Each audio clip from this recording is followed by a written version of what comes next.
મેથીના પરોઠા તો બધાના ઘરે બનતા જ હોય છે, બધાની રીત પણ અલગ અલગ હોય છે. હું મારા ઘરે કેવી રીતના મેથીના પરોઠા બનાવું છું ને એ રીત હું આજે તમારા સાથે શેર કરીશ ફ્રેન્ડ્સ. તો વિડીયો જરાય પણ ગમે તો એક લાઇક જરૂરથી કરી દેજો. અને આપણે અહીં કોઈ પણ વધારાના ઇન્ગ્રેડિયન્ટ ઉમેર્યા વગર સુપર સોફ્ટ એવા આજે આપણે મેથીના પરોઠા બનાવીશું. તો ચાલો બનાવવાનું સ્ટાર્ટ કરીએ. અહીં મેં 4 કપ જેટલો ઘઉંનો લોટ લીધો છે, છાણીને લઈ લીધો છે. તેનામાં આપણે સ્વાદ પ્રમાણે મીઠું ઉમેરી દઈશું. તો અહીં આપણે પરોઠા માટેનો લોટ બાંધી રહ્યા છીએ. ત્યાર પછી 1 ટીસ્પૂન કે અડધી ટીસ્પૂન, તમારી ક્વોન્ટિટી ઓછી હોય તો સામગ્રી થોડી ઓછી કરી નાખવાની. 1 ટીસ્પૂન જેટલો અજમો ક્રશ કરીને ઉમેરી દીધો છે. 1 ટીસ્પૂન જેટલો જીરાનો પાવડર ઉમેર્યો છે. જો આખું જીરું પણ ઉમેરવું હોય તો ઉમેરી શકો છો, અધકચરું કરીને ઉમેરવું હોય તો પણ ઉમેરી શકો છો. 1 ટીસ્પૂન જેટલી હળદર, 1 ટીસ્પૂન જેટલો ગરમ મસાલો. અહીં મારી ક્વોન્ટિટી વધારે છે એટલે મેં ગરમ મસાલો પણ થોડો વધારે જ વાપર્યો છે. અડધી ચમચી જેટલી હિંગ ઉમેરી દીધી છે એટલે ડાયજેસ્ટ સારું એવું થઈ જાય. 1 ચમચી જેટલું ધાણાનો પાવડર, 1 ચમચી જેટલો તીખો લાલ મરચાંનો પાવડર અને 2 ચમચી જેટલા અહીં આપણે તલ ઉમેરી દેવાના છે. ત્યાર પછી અહીં તમે જોઈ શકો છો કે મેં લીલી મેથી લીધી છે, જેને મેં ધોઈ કાઢી છે. 1 બંચ જેટલી મેથી છે અને ફ્રેશ મેથી લીધી છે.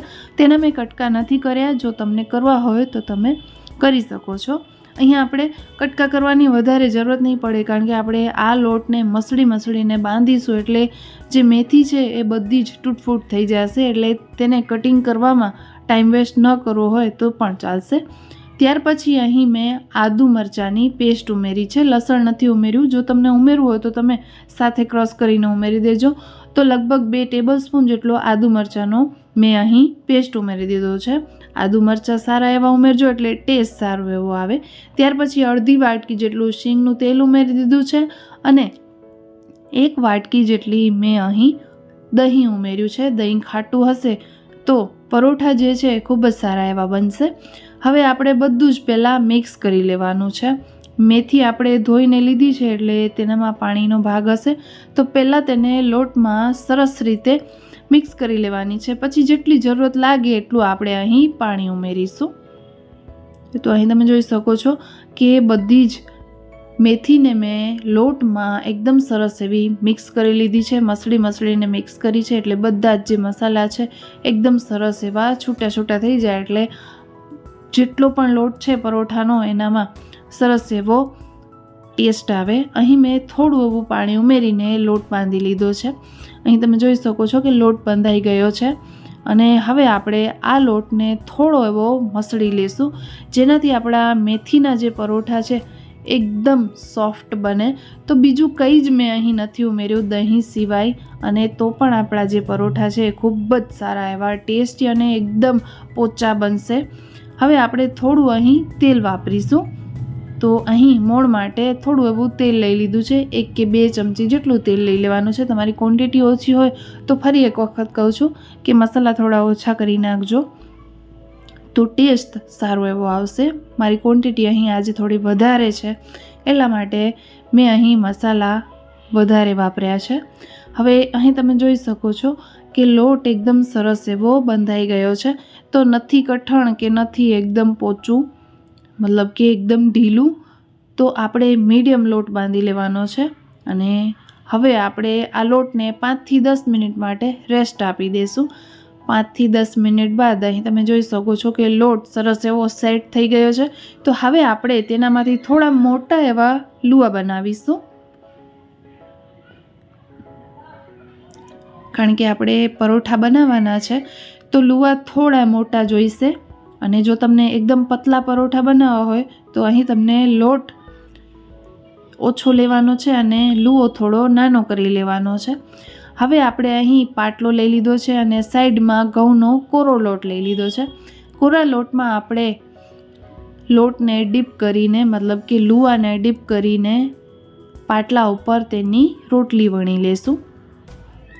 તો જે બેચલર્સ લોકો હોય છે તે લોકોને કુકિંગ કરતાં થોડું ઓછું ફાવે છે, કારણ કે અત્યારે એજ્યુકેશન બહુ વધી ગયું છે અને બાળકો જે છે એ બધા જ બહાર ભણવા માટે નીકળી જાય છે.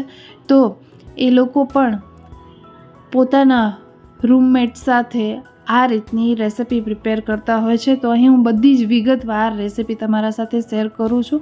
તો જે લોકોને પણ નથી આવડતી એ લોકો ઇઝીલી પહેલી વખતમાં જ બનાવી લે.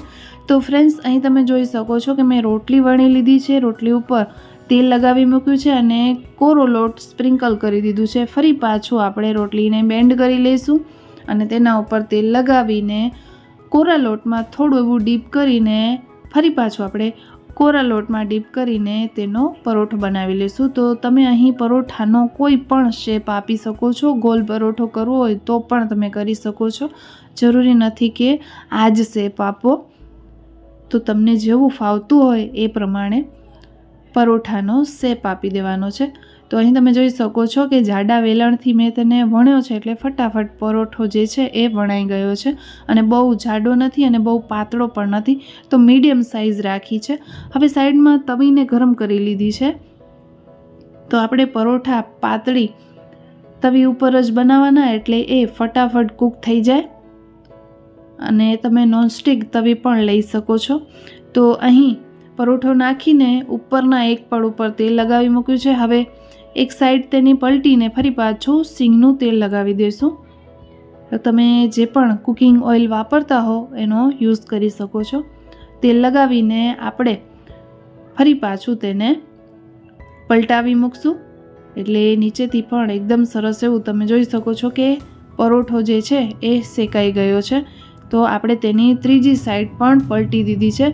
થોડો આપણે એર કાઢી નાખશું. જે પરોઠો ફૂલી રહ્યો છે તેની થોડી આપણે એર કાઢી મૂકશું અને એકદમ દબાવીને એકદમ ક્રિસ્પી જેવો આપણે પરોઠાને શેકશું. એટલે આ પરોઠાને ખાવાની ખૂબ જ મજા પડશે.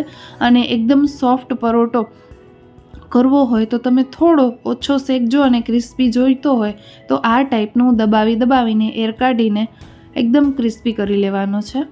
તો આ રીતના આપણે બીજો પણ પરોઠો બનાવીને તેને પણ આપણે શેકી લઈશું.